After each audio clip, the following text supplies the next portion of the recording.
Hello and welcome into this week's Monster Energy NASCAR Cup Series Rewind show right here on Racing News Now. As always, I'm your host, Garth Allen. Thank you once again for joining me today. If this is your first time catching a Racing News Now video, consider going down below to hit that subscribe button and ring the bell for notifications so you don't miss a thing going forward from R&N. On today's Cup Rewind, we're looking back at Sunday's 15th annual AAA Texas 500, 334 laps, 501 miles around the mile-and-a-half Texas Motor Speedway in Fort Worth, Texas. Now, was this a good race? I think that's a legitimate question I'm asking you right now, because this wasn't a typical Texas race, at least not what we have seen in recent years. Was it the best Texas race ever? No. Was it the best race of the year or one of the best races of the year? No. But was it better than what we've seen from Texas in recent years? Yes, I think so. But the thing is, I think that has an asterisk next to it, because I think the only reason it was better than what we've seen from recent Texas, 2017 Texas, 2018 Texas, even the spring race this year, is because of the PJ1 or whatever they're calling the traction compound now that they put down in the... They called it the upper groove. It wasn't even all the way to the top. It was more like the middle that they put it down in. They didn't put it all the way to the top in there in 1 and 2. But I think that was really what made this race more interesting. It made it more dramatic in the beginning because we had more wrecks, because the stuff hadn't activated yet. So you had drivers trying to go up there, not having any grip yet because it hadn't activated, and just having wrecks because of that.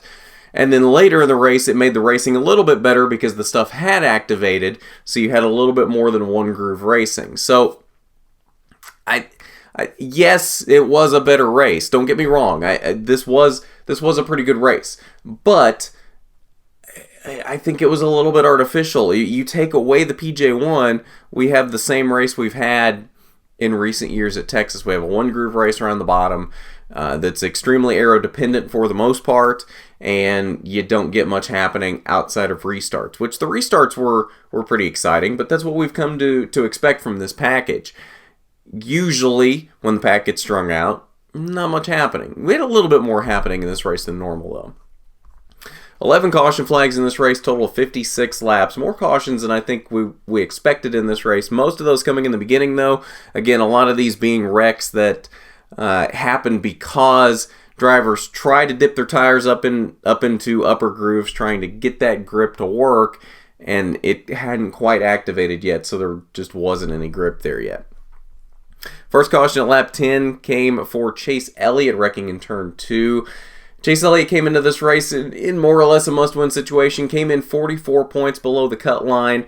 This did not help his situation whatsoever. He is 100% in a must-win situation now heading into Phoenix. Lap 16, caution for debris in turn 3. Lap 44, the 32 of Corey LaJoie wrecked in turn 4. Lap 55, this was an interesting one because Brad Keselowski tried to dip up into that grip strip, PJ1, whatever, in turn 4. There wasn't any grip there, and he ends up sliding off the corner into the wall. Ricky Stenhouse,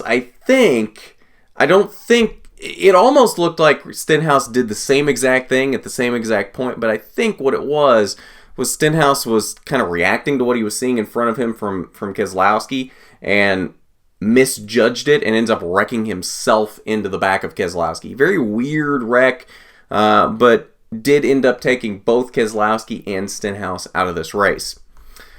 2 more cautions in stage 1. First one, lap 73. Corey LaJoie again, this time wrecking in turn 3, and then lap 82. Denny Hamlin wrecks off of turn 4 onto the front stretch. He had a real lazy spin off of turn 4, slides it all the way down into the grass on the front stretch, tears the splitter off as he comes through that transition from the grass into the quarter-mile Legends track there on the front stretch. Coming into this race, we thought Denny Hamlin was pretty safe into the next round. This wreck made us realize he's not safe whatsoever. As we'll see when we get to the playoff grid later in the show, he's definitely not safe, and actually really needs a good run at Phoenix. Stage 1 concluded lap 85 with Kevin Harvick taking your Stage 1 victory. He led this thing a lot early from the pole. No incidents in Stage 2. That ended at lap 170 with Aric Almirola taking the Stage 2 victory. 3 cautions in the final stage before we wrapped up the race. First one at lap 187. Jimmie Johnson wrecking in turn 2. Another lazy spin from Johnson there in turn 2. I think the PJ1 had almost activated at that point, but not quite yet, because Johnson kind of dipped himself up into that area, lost it, but he was wheeling that thing. This was a very impressive. Johnson almost saved this. He almost spun it all the way through turn 2 and saved it. Unfortunately, by the time he caught it, he was too close to the outside wall there on the exit at 2 and ends up slapping the wall off at 2, and that screwed up the suspension in the car, and unfortunately that was the end of the day for Jimmie Johnson. But he had a very good day going. Led some laps in this race, was very fast, looked like the Jimmie Johnson of old, at least from Texas. So maybe he and Cliff Daniels finally gelling here, and maybe we're seeing some flashes of what we might see in 2020 from Jimmie Johnson and Cliff Daniels. Maybe. Lap 192, the 38 of David Reagan and the 52 of Garrett Smithley got together in turn 2. Big wreck there. Both cars really torn up from that wreck. And final caution, lap 243, Bubba Wallace wrecks in turn 2. 26 lead changes among 11 drivers in this race. A lot of drivers spending time up front, a lot of lead changes. Kevin Harvick led the most laps at 119 laps. 62 laps went to Aric Almirola. 40 laps were led by Jimmie Johnson. Again, like I said, he spent a lot of time up front in this race. 36 laps were led by Clint Bowyer. 25 laps went to Daniel Suarez. 18 laps led by Kyle Busch.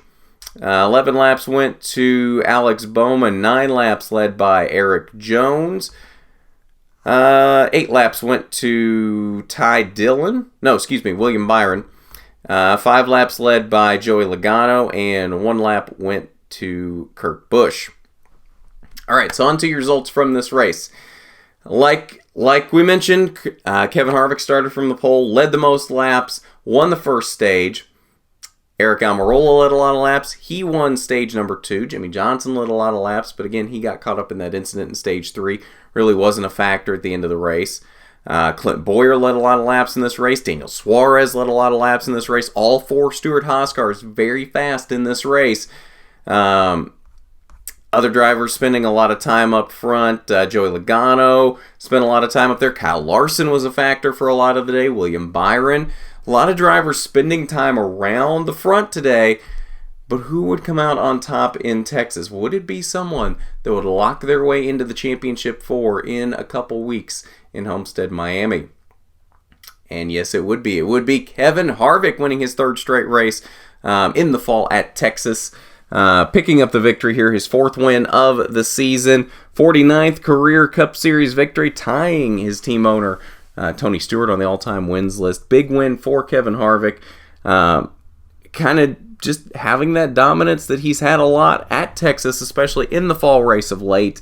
And showing that while he may not have had the season that he had last year when he was considered part of the Big 3, showing that he is definitely still a championship contender this season. Now he's got an extra week to prepare for Homestead and kind of get mentally prepared for another championship run and a possible 2nd championship.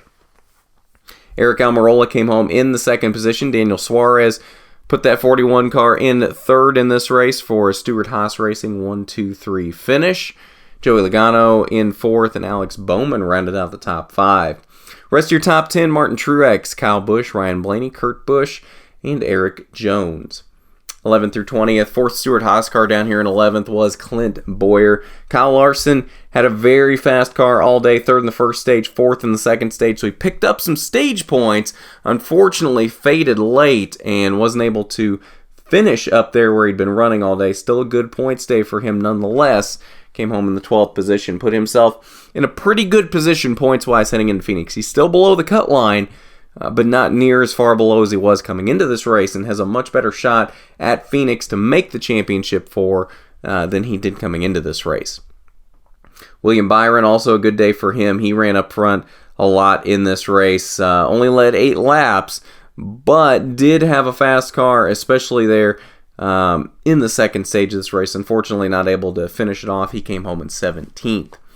21st through 30th, John Hunter Nemechek. Good run here in his Cup Series debut in that 36 car for Front Row Motorsports. Came home 21st on the day. Highest finishing Front Row car in the field as he fills in for Matt Tifft for these final 3 races of the season. Bubba Wallace came home in 24th.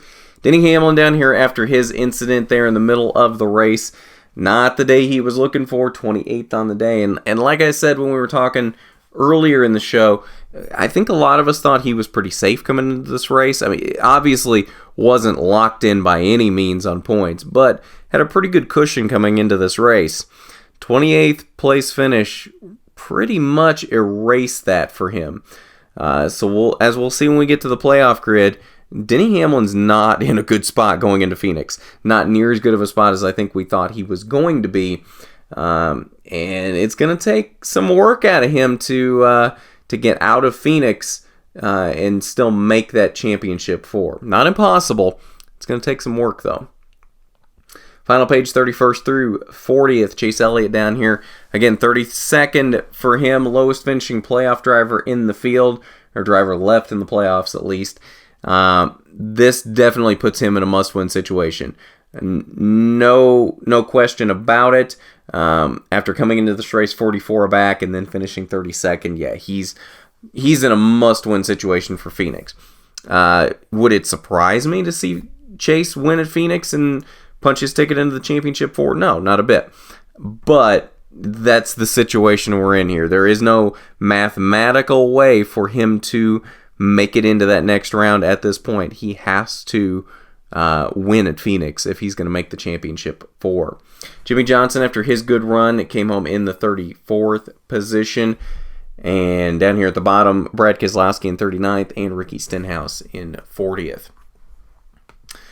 All right, so that is your results from the AAA Texas 500. Let's head over to the Media Center, and we'll see what Kevin and his team had to say after their 4th win of the season.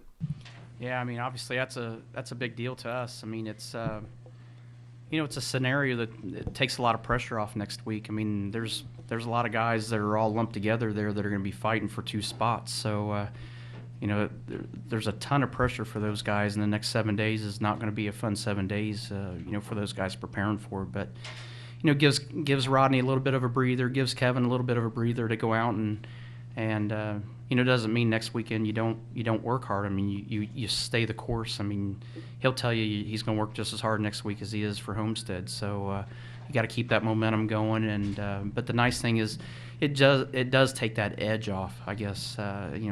Of worry.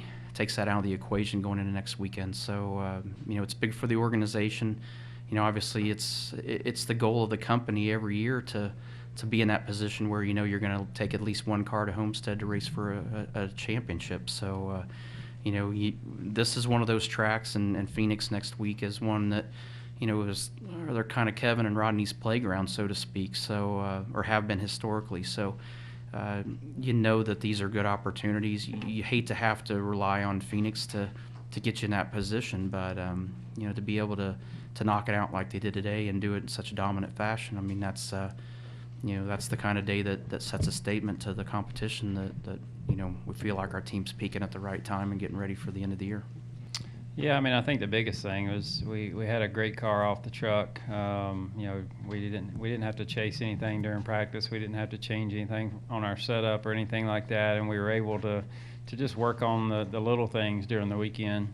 And we talked about it a lot this morning that it was going to be a different race. We had a lot of messages last night about the way that it played out in the spring, and I watched the race from the spring for the 3rd time this morning, and there's just so many circumstances that can change with putting 2 tires on, with gas only, with 4 tires, and we're we're normally the ones that I can't stand the points race. I'll be honest. I don't want to stay out there and get stage points. I want to put ourselves in the best position to try to win the race. And so doing that, you end up putting yourself in a bad spot on those restarts after the stage breaks. And he was able to do a really good job of driving back up through there and getting sixth in the second stage. And then we stayed out at the end of the second stage to get those points and put us in a pretty bad hole. Didn't have a great pit stop and then got a penalty the next caution, and just a lot of things didn't go right. But like you said, we made some adjustments.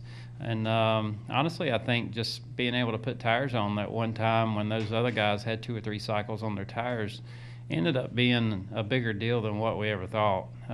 You would have thought just, you could go all night with not putting any tires on. It's not that big a deal. But once we got rolling there and having a little bit better tires, it made a big difference for us. And just kept it turning. That's really what it was all about, is keeping it turning off of turn 2 and keeping that momentum going. I think every year is different. For me, I would tell you that I don't think we've run as well as we've probably wanted to run week in and week out compared to the things that we expect. But this particular year has been neat for me to sit back and watch the evolution of how we progressed with the race cars, how the conversations have progressed, how my theories and things that I think are right and wrong have changed, and it's such a process of going to all these different racetracks, and there's just a lot of choices of what you can do to the car and the things that you do, and not being the dominant car on the racetrack has made us work harder. So the thing that I can tell you is, it's evolved into not making mistakes. And yes, Dustin, we made it through the whole night without having a speeding penalty, so I don't have to find you this next week to. We didn't have a speeding penalty, so you're off the hook. So but that's the type of scenario that it's like tonight where you have the pit road penalty, you put it behind you, and you're like, okay, well, now what do we do? And we went right out and had a bad restart and went further backwards, and then you had the penalty, and then you go all the way to the back and then change the tires, and you're like, okay, well, that's over. And you have to start thinking about how you're going to get back to the front, and we stayed out longer, and the caution came out, and next thing you know, you're on the right side of the cycle, and so those are the types of things that we've been reminded of this year, that you have to think about things outside of the box, because the box changes a lot. Obviously, the rules changed a tremendous amount this year, and the thought processes and the things that you've done in the past are irrelevant. So anytime you hear about, we did this last year, it's like I just stop them and say, there's no reason to talk about last year, because it is absolutely irrelevant to the things that we've done. So the day that you stop thinking about how you're going to evolve and get stuck in today and what you did yesterday is the day that this sport will leave you behind. You have to be very open-minded, and this is a progressive sport, and you have to keep up with that progression on a weekly basis, because it changes rapidly, and those are the types of things that I have really enjoyed this year. Even though we haven't been the dominant car, we've figured out how to win. We've figured out how to run fast and put ourselves in position to have chances to win races, and we've capitalized on the few chances that we've been in position to win, and that's really it's been a good character building year to have to battle in order to get yourself in position. All right, let's take a look at your playoff grid with 2 races remaining this season, 1 race remaining in the round of 8 before we set the championship 4. Martin Truex, Kevin Harvick are your 2 drivers locked into the championship 4 thus far. Still 2 spots open in that championship 4. At least 1 driver will make it on points, and we have the opportunity for another driver to win their way in at Phoenix to join Martin Truex and Kevin Harvick. Kyle Busch, Joey Logano still pretty well. They both have a pretty good points gap at this point. 20-point gap for Logano over Denny Hamlin there in 5th. 22 points is the gap from Kyle Busch to Denny Hamlin. Again, as we've been talking about throughout the entire show, Denny Hamlin now below the cutoff line. I don't think any of us expected to see Denny Hamlin below the cutoff line in this round, but yet here he is. 20 points below Joey Logano for that 4th and final playoff spot. Can he win in Phoenix and get into Homestead? 100% he can. Can he point his way in? Yes. It'll be tough, but he could do it. Depending on the days that Kyle Busch and Joey Logano have, he could 100% point his way in at Phoenix. I think winning, though, is quote-unquote the easier way to do it. It's the more straightforward way to do it. Obviously, it's not easy to win these races, but I guess straightforward is probably the better word for that. It's the more straightforward way. Just go out and win. You don't have to think about, okay, if I make this many stage points in stage 1 and this many stage points in stage 2, that gains me this much on Logano, so now I've got to finish this many spots ahead of him at the end of the race. You don't have to think about that kind of thing if you just go out and win the race. Again, easier said than done in a Cup Series race, but that is the more straightforward way here. Just go out and win. And the same thing here for Blaney, Larson, and Elliott. Blaney and Larson tied here, 6th and 7th, 23 points below the cutoff line. Again, both could point their way into the next round, 23 points back. It's not impossible, but I think for both of them, they really do need to win at Phoenix just to get that little added security. It's interesting where we're sitting right now because I think this is almost exactly where, more or less, I think this is exactly where a lot of people thought this playoff grid would be. There's definitely some surprises here, like Chase Elliott being 78 points back here.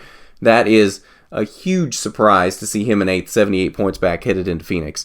100% in a must-win situation. It would not surprise me one bit, though, to see Chase Elliott go out, dominate, and win at Phoenix and get into the championship 4. This has been a weird round for Chase, though. 2 really bad races for him at Martinsville and Texas. I don't know. It almost feels like something is afoot there in the Hendrick camp, and I'm not really sure what it is. It may just be bad luck on Chase's part, but it just, something feels up with that 9 car, and I'm not really sure what the issue there is. But again, must-win situation for them. I wouldn't say must-win for Hamlin, Blaney, or Larson, but again, that's the more straightforward path to getting to the next round, and almost would be the easier way to get to the next round rather than making up 20 or 23 points in one race. Not impossible, but definitely will be tough to do. But that's your playoff grid following the AAA Texas 500, and I believe that'll do it for us today on this Cup Series Rewind. Diecast review coming up on Wednesday. This will be an interesting one this week. If it shows up in time, there will be something really cool that you will definitely want to see on Diecast review this week. Probably the coolest diecast we've had on Diecast review in a while, if not ever. So it'll be a cool one here that we'll have here in a couple of days here on Wednesday. And then Phoenix coming up next weekend, penultimate weekend of the season. 4 races for you, all from Phoenix next weekend. We've got K&N West, their season finale, wrapping up their season, and then Trucks, Xfinity, and Cup all in action for you next weekend from Phoenix. So it'll be a big weekend there from ISM Raceway. Expect some rewind shows coming up next weekend for all of that, especially K&N West and Cup. Again, as it has been lately, Trucks and Xfinity might be a little up in the air for that, but we'll do our best to get those out for you if we can. But definitely at least expect a K&N West and a Cup Series rewind next weekend. And then, of course, winter interviews for the K&N West race. So if you haven't done it already, you need to go down below, hit that subscribe button, ring the bell for notifications so you don't miss a thing going forward from RNN. While you're down there, I want you to hit that big thumbs up button if you like the video. It is much appreciated when you do. And it'll help me feel better getting over the sinus infection. So I would really appreciate it if you dropped it one of these down there. So, at that, this has been the Monster Energy NASCAR Cup Series Rewind Show. I'm Garth Allen for Racing News Now.